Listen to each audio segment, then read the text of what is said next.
pessoal, está no ar o Câmara Entrevista e hoje o nosso assunto é consciência negra. No dia 20, próximo domingo, comemoramos aí essa data tão importante para a história do nosso país e para falar sobre esse assunto, recebo aí a nossa celebridade de Pouso Alegre, grande atleta do futebol, Mário Lúcio Duarte Costa, conhecido aí como Aranha, Mário Aranha, que hoje também é um escritor, gente. Seja bem-vindo, Aranha, aqui ao Câmara Entrevista. Que agradeço o espaço, a oportunidade, agradeço o convite. Fala pra gente aí um pouquinho sobre o seu início na carreira de escritor. Como surgiu a sua ideia de escrever e os temas que você escreve é também aí sobre a cultura negra, né? Exatamente. Eu participava e participo de muitos eventos, muitas palestras. Sempre falo para muita gente e eu sentia que mesmo assim eu não estava alcançando o meu objetivo, né? Eu não estava vendo uma coisa concreta de mudança cultural. E eu entendi que a mudança vai vir através dos jovens, principalmente nas escolas. E eu comecei a refletir sobre a época que eu estudava na escola e o quanto era constrangedor para o aluno negro na sala de aula estudar sobre a escravidão e também era constrangedor de alguma forma para a professora passar aquela matéria. E as pessoas que não, e os alunos que não eram negros, às vezes, sem a intenção, eles saíam daquela aula ou daquele período com uma sensação de que sim, que o negro era um cidadão de segunda classe, um ser inferior intelectualmente. Então, eu percebi que o caminho era a literatura. Mas eu nunca me vi como um escritor, eu não tinha essa intenção, até que eu li o livro da Carolina de Jesus, que era uma catadora de reciclável, né? E ela escreveu um livro, juntou o material e entregou na mão de uma pessoa competente e ela transformou aquilo num livro que foi traduzido, se eu não me engano, em 12 idiomas. Olha só. Né? E isso transformou a vida dela também. E é um dos livros de mais sucesso que tem no Brasil. E depois que eu li esse livro dela, eu decidi juntar esse material e aí procurar uma editora que tivesse alinhado com as minhas ideias, montar uma equipe e preparar um material muito bom. Foi o que eu fiz. Eu passei 3 anos juntando o material, montando o livro, para depois a gente passar mais 1 ano e meio nesse processo para entregar um produto de qualidade que hoje muitas escolas têm adotado e tem dado um resultado muito bom. Ele é um livro voltado para o público infanto-juvenil. Exatamente. Eu tinha a ideia de que se o adolescente conseguisse ler com facilidade, né, e até porque eu sei que o brasileiro, de maneira geral, ele não tem o hábito de leitura. Então não poderia ser um livro muito grosso, com muitas páginas. Então a gente teve que resumir muito, tirar muitas coisas, mas mesmo assim ficou um conteúdo muito bom, muito interessante. E se o adolescente ler com facilidade, um adulto vai ler com muito mais facilidade ainda. Com certeza. Brasil Tumbante, né? Tumbeiro. Tumbeiro. Isso. E o que fala o Brasil Tumbeiro? Bom, ele conta a história da escravidão, lá da sua origem na África até os finais aqui no Brasil, de uma maneira mais honesta, justa, né, de como as coisas aconteceram. E também uma das coisas principais do livro é que ele traz personagens, referências negras, que podem servir, que deveriam ter servido ao longo da história do Brasil como referência para a população negra. E eles foram apagados propositalmente na história. Então eu trago esses personagens, são pessoas que foram engenheiros, médicos, escritores, em vários aspectos tiveram sucesso na história, contribuíram com a história do Brasil, mas foram apagados propositalmente. Porque se na época da escravidão, que era um período muito difícil, eles conseguiram ter sucesso porque estudaram, por que hoje que as coisas estão mais acessíveis e mais seguras, a gente não vê com naturalidade ainda, né? Depois de tanto tempo, né? E aí você escreveu um outro livro que trata mais aí da questão da libertação dos escravos, né? De uma pessoa que foi aí super importante em todo esse processo. Exatamente. O José do Patrocínio, ele é um dos personagens que tem no Brasil Tumbeiro e é o personagem que mais me agrada, que chama atenção. Porque é muito comum as pessoas perguntar, mas qual o lugar do negro, né? Porque para muitas pessoas, principalmente para o negro, ou é o futebol ou é a arte para mudar de vida. Sendo que o mundo oferece milhões de outras situações. E o José do Patrocínio, ele foi várias coisas ao longo da vida dele. Ele era farmacêutico, jornalista, foi dono de jornal, foi vereador, ele foi muitas coisas. e viajou para a Europa. O primeiro automóvel que trouxe para o Brasil foi ele. Olha só. Né, junto com Santos Dumont no Rio, e ele desceu em São Paulo, Santos Dumont em São Paulo e ele no Rio. Né? Aí, o primeiro acidente automobilístico que tem no Brasil com registro é de José do Patrocínio. Ele conseguiu bater o carro a 5 km por hora. Então, assim, é um personagem cheio de histórias que representa bem o sentido de que você pode ser o que você quiser, desde que você estude e se capacite, né? Pegando esse gancho dessa frase que você disse aí, você pode ser o que você quiser, desde que você corra atrás, estude, se capacite. Fala um pouquinho aí sobre a realidade hoje dos negros, mesmo aí com as cotas, com todo o trabalho aí de exclusão do racismo, com todas as leis. Fala um pouquinho sobre a realidade hoje. Bom, a gente tem avançado lentamente, mas tem avançado, estávamos avançando, porque durante a história o negro sempre foi prejudicado na questão educacional. Ele já foi proibido por lei de estudar, e depois, quando a lei não proibia, o professor decidia se queria dar aula ou não. E além disso, ele tinha que trabalhar para sobreviver, para conseguir o alimento, enquanto as outras pessoas que não eram negras ganhavam, tinham cotas já naquela época. Né? Então, tem a famosa lei do boi, onde os filhos de fazendeiros e o pessoal que trabalhava na zona rural, que tinham posse, os filhos deles não pagavam a universidade de veterinária, de agronomia. Então, sempre tiveram, as pessoas que não eram negras, uma série de benefícios, de cotas, de apoio, enquanto a população negra era proibida de estudar, era proibida de comprar terras, proibida de comprar imóveis. E aí, dá um determinado tempo da história, as pessoas decidiram que era por mérito. Todo mundo vai disputar por igual, sendo que não partiram no mesmo lugar. Sim. Então, as cotas é um remédio emergencial, ela tem um prazo de validade, porque é uma maneira de você conseguir colocar pessoas capacitadas, que para você entrar pela cota, você também precisa alcançar uma nota. Sim. Né? Você tem que fazer uma nota muito maior do que muitos que estão na faculdade, na universidade, conseguiram. Né? Então, é uma semente, porque aquelas pessoas que estão hoje, através das cotas nas universidades, eles vão ter 2, 3 filhos, um filho. E esses, dando exemplo, 1 milhão vai se tornar 3 milhões, que vão se tornar 5 milhões. E aí chega um determinado momento que a gente não precisa mais das cotas, porque essa semente já foi plantada, ela já está dando frutos, já está germinando. Então, é muito importante esse período, né, de reparação na história, porque muitas coisas ruins foram criadas, que a gente acaba privilegiando e deixando evoluir uma parte pequena da população, quando a maior parte da população continua na miséria, sem educação, sem estrutura. A pior coisa para o ser humano é não ter perspectiva de nada, é não ter nada a perder. Esse vai assaltar, esse vai traficar, esse vai te matar. É o que sobra para ele, né? O que Entende? resta. Ele não tem nada a perder. Esse é um ser humano muito perigoso. Então, conforme as oportunidades vão aparecendo desde pequeno, e você vai tendo sonhos e perspectivas, você vai evoluindo, vai crescendo como pessoa também. E fora do continente africano, o Brasil é o lugar onde tem o maior contingente de negros no mundo, né? Então, se você não cuidar dessa grande parcela da população, a gente nunca vai ser uma boa nação, nunca vai ser um país de primeiro mundo. Eles falam assim muito sobre afrodescendente, mas todos nós somos, né? Todos nós aí somos miscigenados, temos um pouco aí do negro, tanto na cultura quanto no sangue mesmo, né? E a gente não tem que ter essa diferenciação, até porque, como o próprio Aranha disse, o Brasil ele é um país totalmente miscigenado, né? De várias raças diferentes misturadas. Então não existe o brasileiro, né?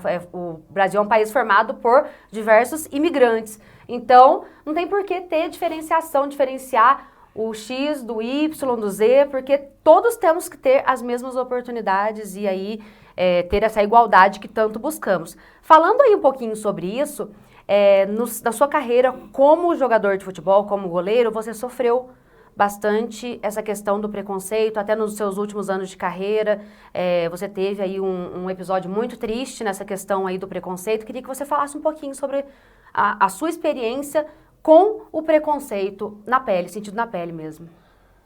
O futebol, ele é meio que um espelho, um reflexo da sociedade, do que acontece na sociedade. O Brasil sempre foi um país muito racista, com racismo estrutural muito bem concentrado, construído, né?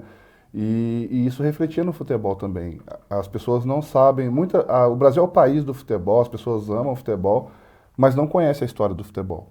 Não conhecem a origem do futebol. E a origem do futebol ela é extremamente racista.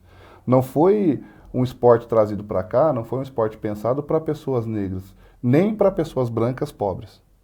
É um esporte inglês, né? Era um esporte como se fosse o jockey, a corrida de cavalo, era um esporte para pessoas brancas e ricas. Né? Então foi criado alguns sistemas para impedir que o negro praticasse o futebol. Mas caiu no gosto popular e ao longo dos anos, mesmo com tantos problemas, o negro conseguiu se estabelecer no futebol.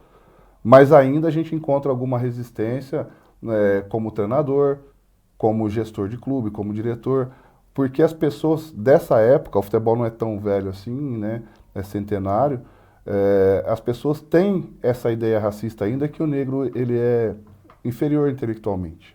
Então ele serve para usar o corpo dele, o físico dele para jogar, mas não serve para pensar o jogo, para administrar um clube. Então essas barreiras continuam até hoje. E a gente só vai conseguir isso com o tempo e com ações, né, afirmativas, com ações que vão resultar que vão ter algum resultado positivo.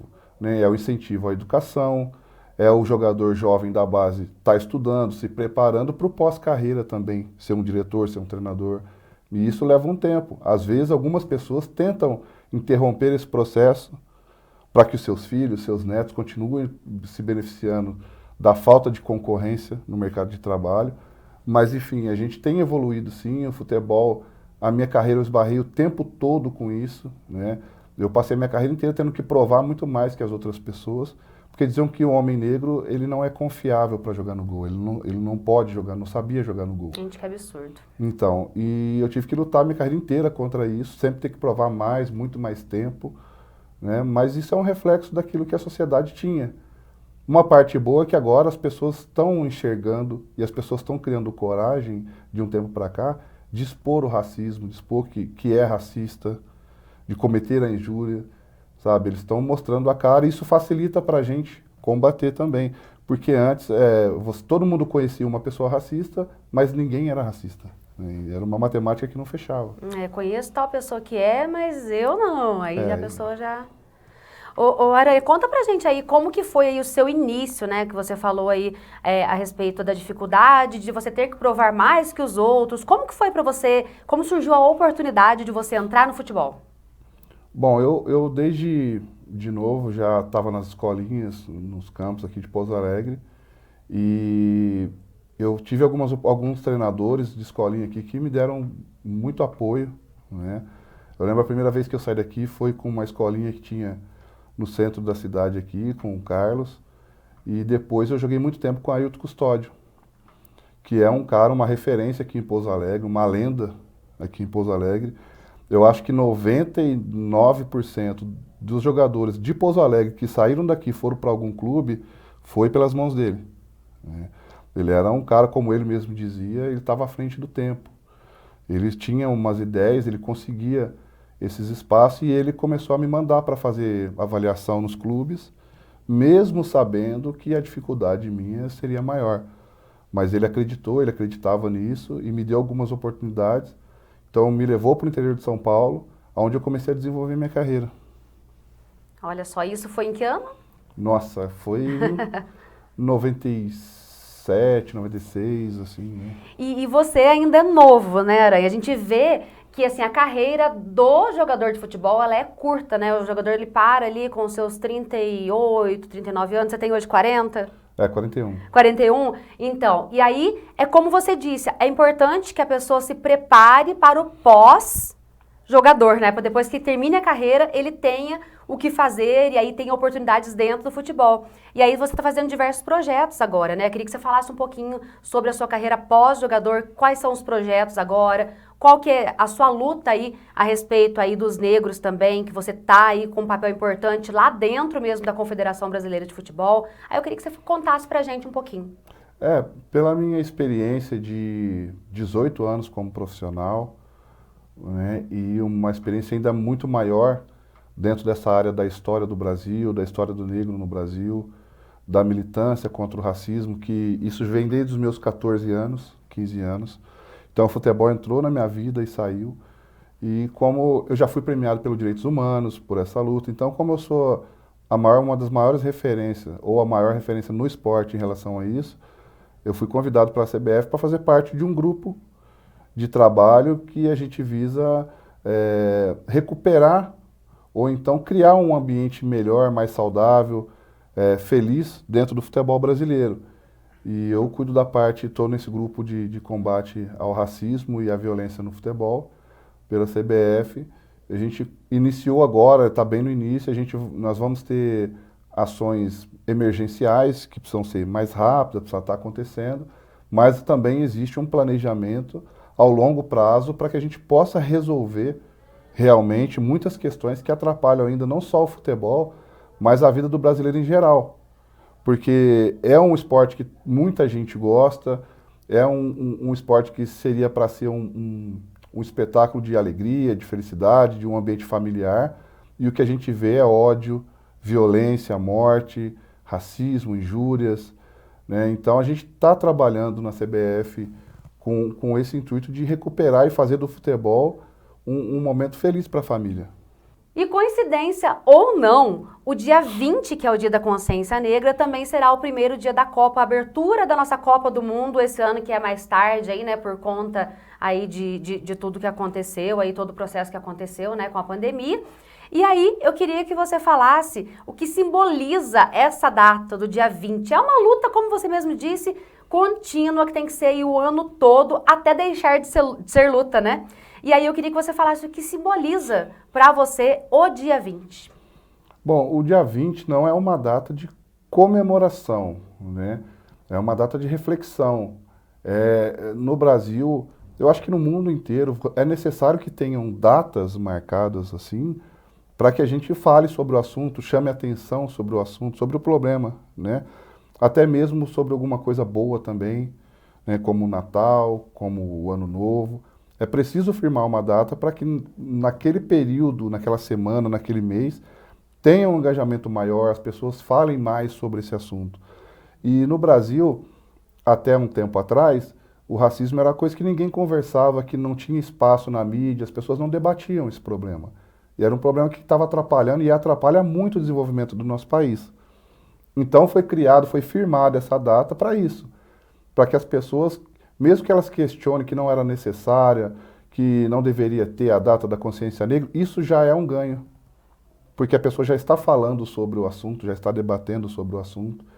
E depois a gente veio num outro momento onde o país passou realmente a se interessar, a debater, a conversar sobre o assunto, mas quando foi firmado o 20 de novembro, o Brasil não vivia esse momento de debate, das pessoas se interessarem por questões raciais.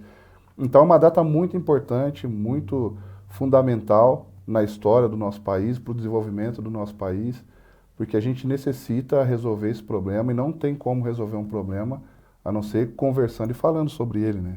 Com certeza. Então, por isso aí é importante ter uma data para a gente falar aí sobre o assunto, mas é um assunto que deve ser aí batalhado diariamente, porque a gente busca aí mesmo por essa igualdade, né? Não pelo reconhecimento do negro, mas pela igualdade como ser humano mesmo, né? Aranha, pra gente finalizar, queria que você deixasse aí um recado pro pessoal a respeito aí dessa sua luta por essa igualdade de todos os seres.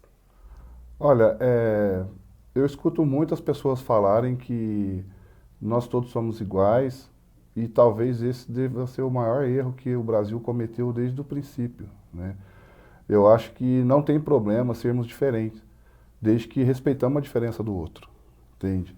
Não importa se você é negro, se você é branco, se você é gordo, se você é magro, se você é alto, se você é baixo, se você tem deficiência ou não, não importa o time que você torce, desde que você respeite a diferença do outro, tá tudo bem.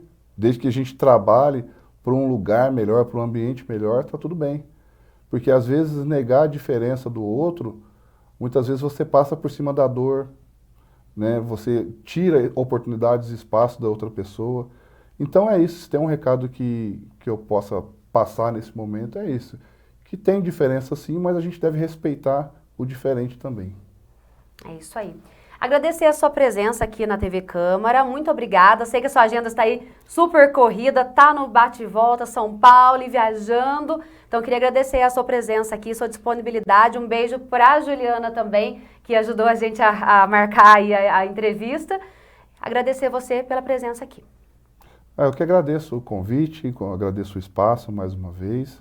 É sempre importante a gente estar falando, estar debatendo sobre esse assunto.